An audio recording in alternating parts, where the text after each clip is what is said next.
سلامونه دوستانو، خدای دې وکړي چې ټول ورو جوړ او د صحت جامې به ولرئ. غواړم په نن ویډیو کې تاسو ته د ډینټل سکیلر ماشین په اړه باندې بحث وکړم چې ډینټل سکیلر ماشین عموما د غاښونو د رټو یا هم د منګ یا کالکولس د پاکولو یا د صفا کولو لپاره دې نه کار اخیستل کېږي. ډینټل سکیلر ماشین چې دی تاسو د نوم سره اشنا یاست. عموما دا یو برقي ماشین دی چې د برق په واسطه باندې چلیږي یا هم ګرځېدی د برق چارجر دی یا د ساکټ دی چې په 220 برق کې ورکول کېږي او دا نو بیا چالانېږي. برق سکیلر ماشین ته راځي او دا پې خپل کار یو وظیفه سرته رسوي. سکیلر ماشین چې دا عموما ما سره د ریفاین کمپنۍ یو مکس پیزو 1 سکیلر ماشین دی. دی پیډل دی یا هغه آله ده چې په دې باندې په ښه فشار وردېږي او سکیلر ماشین حرکت کوي یا هم په خپل کار باندې شروع کوي. دا یو عمومي ویو غوندې دا یو کتنه دی. تاسو وګورئ دا ماشین عموما ډېر وزن د نظر هم سپک دی، ښه ښایسته شکل یا ډیزاین هم لري. په ډېر ښه طریقه یې په ښه شکل سره دا جوړ شوی دی. کولی شئ تاسو یې استفاده وکړئ عموما د غاښونو د راټو لرې کولو لپاره او همدارنګه د منګ لرې کولو لپاره دې نه کار اخیستل کېږي. دا یې چارجر نوکه ده چې تاسو باید په دې برخه کې البته هغه 2 سیمان چې پکې ښکاري یا 2 سیخه چې پکې ښکاري هغه دا چارجر به په هغې کې ورکئ او تر څو دا به حرکت خپل وکړي یا تاسو کله دې پیډل ته زور ورکړئ او دا چې چالان شي او پې وګرځي. دا یې البته د چارجر برخه دی. خپل هغه چارجر دی چې دا هغې په نسبت دې کې 3 سیمان یا 3 سوري دی او په دې 3 سیخانو پالک کې ورکول کېږي یا هم ځای پر ځای کېږي.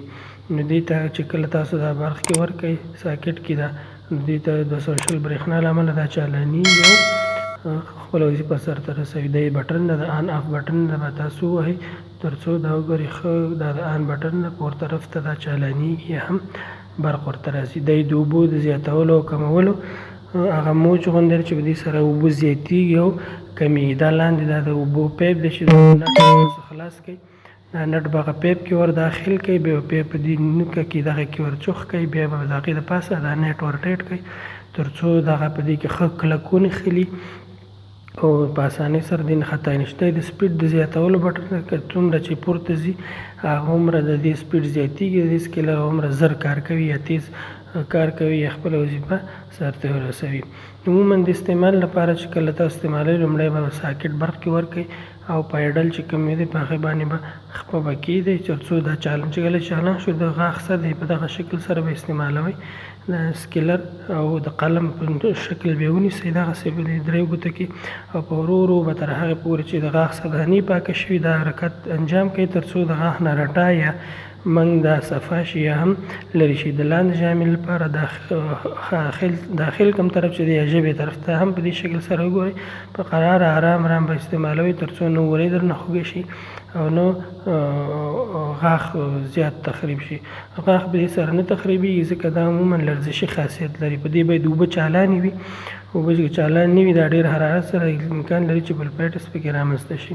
نو په ارامه شکل سره به دغسې استعمالوئ. په داخل طرف ته پورته ژامې کې دا غاښونه په دغه شکل سره به استعمالوئ تر څو دا غاښونه پاک صفا شي. که رټۍ نیولې وي منګ یې نیولی وي هر څه چې وي په اسانۍ سره ښه صحیح پاک صفا سوتره شي. بیرون د بوکل طرف ته هم په دې شکل سره کولی شئ تاسو یې دا استعمال کړئ.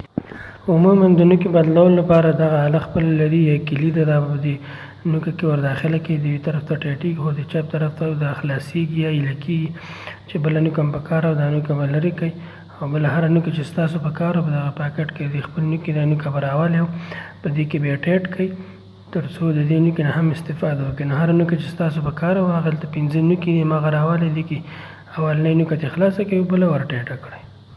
نو دا د ډینټل سکیلر ماشین طریقه د استعمال د هرې کې چې خوښه شوي وي. تر بلې ویډیو السلام علیکم ورحمة الله وبرکاته.